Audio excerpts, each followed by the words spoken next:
system was rigged. Yeah, right.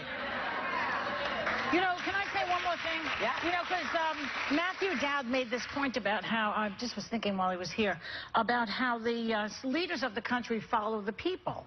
Mm-hmm. Remember when he said that? Yeah, yeah. Well, that may be true in some cases, but in this particular case, the FBI has stuck its 2 cents right into the middle of the election. So it's not, you know, in other words, it reeks of some kind of a nefarious outsider, the FBI, coming into the middle of the process.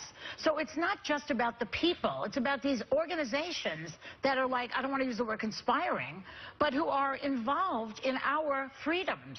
But that's the problem. The people many of the people who voted for him agree with you, and maybe not in the same respect with respect to the FBI, but they're saying the system is broken. The establishment is broken. We had WikiLeaks emails saying there was collusion between the Justice Department and the Clinton campaign. Those WikiLeaks came from not necessarily a good source, and people went to town on them. Well, they weren't disavowed, though. Nobody came out and said this isn't true. Well, but, you know, if you're using crappy stuff, what do you, why do I have to say, hey, this is crap when you know it's crap? Why do I have to identify? Because we don't know. Voters don't know. Unless you say this isn't true, they don't know. I don't even, that doesn't work. Listen, you can say that there was no white lash. There was a little bit of white lash. I remember, I have to say, you know, I've watched what's happened in America over the last 8 years. Yeah, he did win 4 years ago. And from that time also came all of the jokes about he's not American, he's not this, he's not that.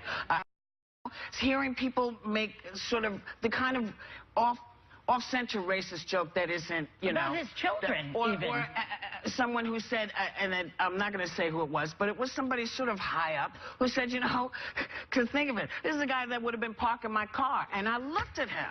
Who said that? I'm not telling you who said it. All right. Tell me later. But tell me later. No, because the point is not who said it.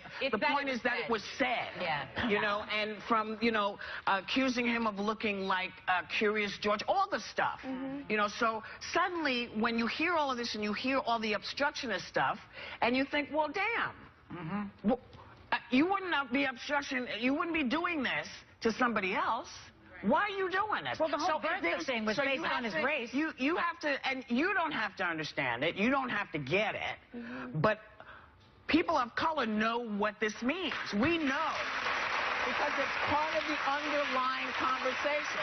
Because it's been part of our conversation for 8 years. Because no president has ever had to deal with this. None. So there is a lot of that. And whether you agree with it or not, as a black person and a person of color and a person who's been paying attention to this, it does have some of that. And don't you think that all these white people were... I honestly feel if President Obama could have run for a 3rd term, I think he would have beat Donald Trump. I think he would have won. That's not racism then, though. You're missing the point. You're missing the point. It's not about whether President Obama is running. Mm-hmm. It's been what you've heard for the last 4 years is, you know, he doesn't speak for us. He doesn't know anything about us. He doesn't have our best interests in heart. Who are they talking about? He